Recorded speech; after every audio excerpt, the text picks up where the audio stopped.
Freedom from the known किताब का नाम है freedom from the known by J Krishnamurti. 80-90% समझ में नहीं आई मुझे। किसी तरह बड़ी मुश्किल से किताब ख़त्म की है, पतली सी, बट क्या दिमाग हिला देने वाली। अगर दिमाग सोया हुआ है तो थोड़ा सा उसको कसरत मिल जाएगी, जाग जाएगा। पागल भी हो सकते हो जिसको बुक्स पूरी समझ में आ गई। और अगर किसी की ज़िंदगी ख़राब करना चाहते हो, किसी को पागल बनाना चाहते हो, किसी का रिश्ता तोड़वाना चाहते हो, सबका नहीं टूटेगा तो उसको ये किताब गिफ्ट दे सकते हो, दुश्मनों को देने वाली किताब है। तो अब फ्रीडम फ्रॉम दी नोन क्या है, क्या मतलब है इसका फ्रीडम फ्रॉम दी नोन। सो कई चीज़ें जो आप जानते हो, जो आप नॉलेज एक्वायर करते हो, वो आपके दुख, एनजाइटी, जेलसी, इन सब का कारण बन सकता है। कुछ इन्फॉर्मेशन आपके पास ना हो तो बहुत बढ़िया है। कंपैरिजन भी एक चीज़ है जो हम दूसरों से करते हैं तो हम ज़्यादा दुखी होते हैं। फॉर एग्ज़ाम्पल मैं एक गांव में हूँ जहाँ लिमिटेड खाना है, लिमिटेड ये तो चार चीज़ें हैं, और उससे ही वही सब मुझे मिल रहा है। वो गांव की चार डिशेज हैं, वो चारों मैं खा पा रहा हूँ रोज़ अपने पैसों से। बहुत ही लिमिटेड तनख्वाह में मेरा काम चल रहा है तो मैं बहुत खुश हूँ। पर जहाँ मुझे पता चला नहीं यार, बाहर दुनिया तो अलग लेवल के मज़े ले रही है यार। जानवी कपूर वहाँ मालदीव्स में न्यू ईयर मना रही है, और क्या क्या है बाहर, खूबसूरती तो बाहर ही है। मतलब मैं इस गाँव में चार लड़कियाँ, मैं उनको वही ठीक लग रहा है कि नहीं यार, ये जो एवरेज, जो भी एवरेज नहीं, मतलब जो लिमिटेड मेरे पास इंफॉर्मेशन है, वही सुंदरता है, वही सुकून है, वही शांति है। But the day when I am open to other information about the outer world, then I may feel depressed, I may feel कि कुछ कमी है मेरी लाइफ में और कुछ मिस कर रहा हूँ मैं। सो अगर एक आदमी है जिसने, मैं कभी जीवन में कोई फूल नहीं देखा है, ठीक है, वो मुझे एक गार्डन का सबसे बेसिक फूल ला के देता है, मैं उसको स्मेल करता हूँ, मुझे बहुत अच्छा लगता है यार, क्या बढ़िया फूल है। मैं खुश हो गया उस मोमेंट पे कि यार नई चीज़ देखी, it's very good, I am very happy. The same time एक आदमी मेरे बाजू में खड़ा है और वो बहुत दुनिया जहान घूम के आया है, वो अलग अलग फूलों को उसने देखा है, उसकी फूलों की डेफिनेशन में बहुत ही, मतलब बहुत सारी वैरायटी है। उसने वो फूल देखा, उसने स्मेल किया, उसको लगा यार कुछ भी नहीं है ये तो, मतलब इससे तो मैंने बहुत अच्छे अच्छे फूल देखे हैं।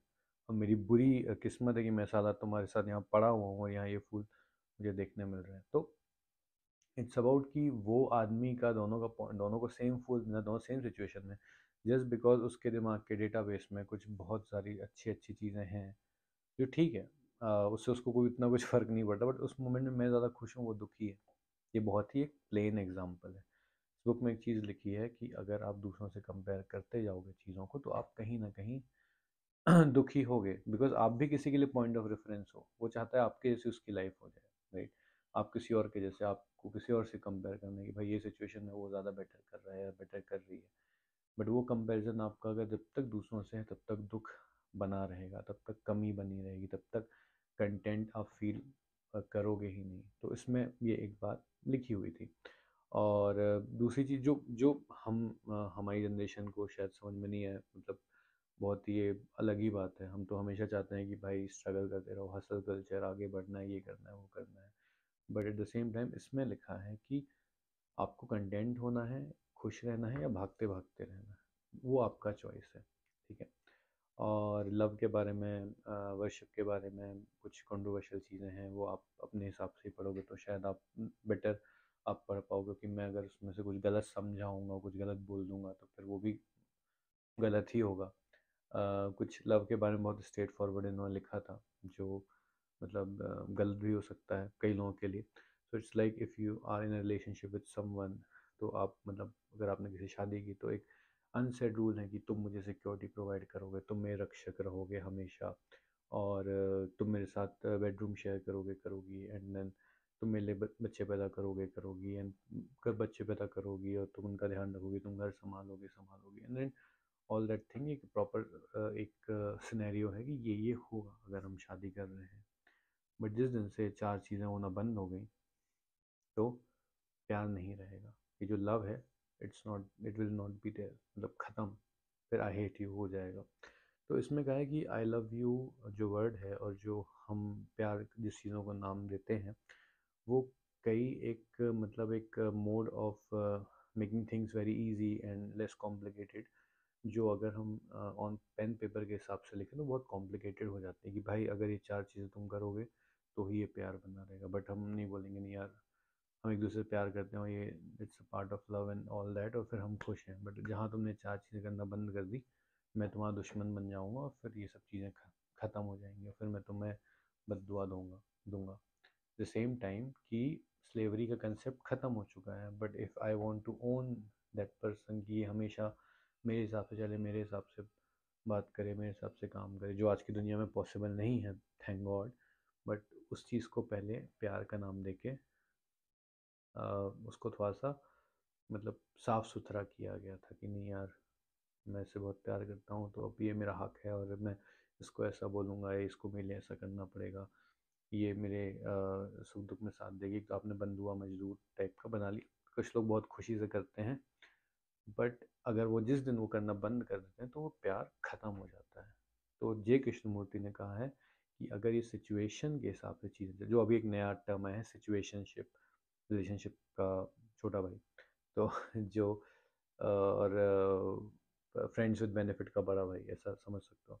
तो जो ये सिचुएशन है इसको आप प्यार मत कहो, वो कुछ और है, it's something else, as per जय कृष्णमूर्ति।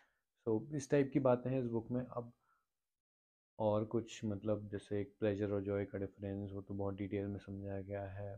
थिंकिंग थॉट्स, हाउ जो हमारे थॉट्स हैं वो कैसे हमारे दिमाग को मेस्ड अप कर देते हैं और कैसे ये सब चीज़ें हमें परेशान करती हैं।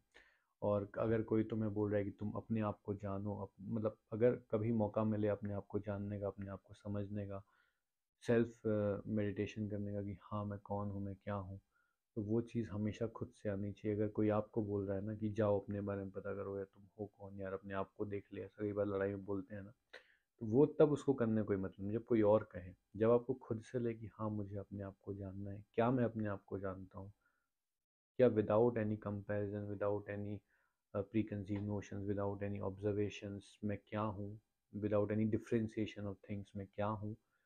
तो वो अगर आपको जानना है, जब आपके पास कोई इन्फॉर्मेशन है ही नहीं, कोई बाहर की दुनिया की मतलब फालतू की इन्फॉर्मेशन है ही नहीं, उसके अलावा मैं क्या हूँ, तो मतलब तो फिर वो जानने समझने वाली बात है। हो सकता है मैं अभी पागल साउंड कर रहा हूँ, बट स्टिल ये सब चीज़ें इस बुक में है। मैंने जैसा कहा कि बहुत भारी बुक है, बहुत मतलब दिमाग को हिलाने वाली बुक है, और अगर आप इस चीज़ के तैयार हैं, आपके पास इतना मेंटल स्टेमिना है और टाइम मिल गया है आपको फीफा वर्ल्ड कप और आईपीएल के बीच का जो टाइम है उसमें, तो आप पढ़ सकते हो।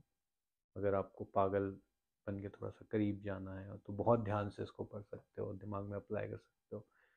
तो इस टाइप की बुक है। मैं शायद थोड़ा ज़्यादा बोल दिया इसके बारे में, ऐसा कुछ मतलब पागल नहीं हो गया, बट हाँ दिमाग थोड़ा सा हिल जाएगा, और कुछ चीज़ें अगर आप बहुत सीरियसली ले लोगे तो शायद आप पे कुछ रिश्ते भी टूट जाएं, हिल जाएं, आप सवाल जवाब करने लगो। तो इस टाइप की बुक है यार ये। तो अपने रिस्क पे इसको पढ़ो, देखो क्या करना है। Thank you.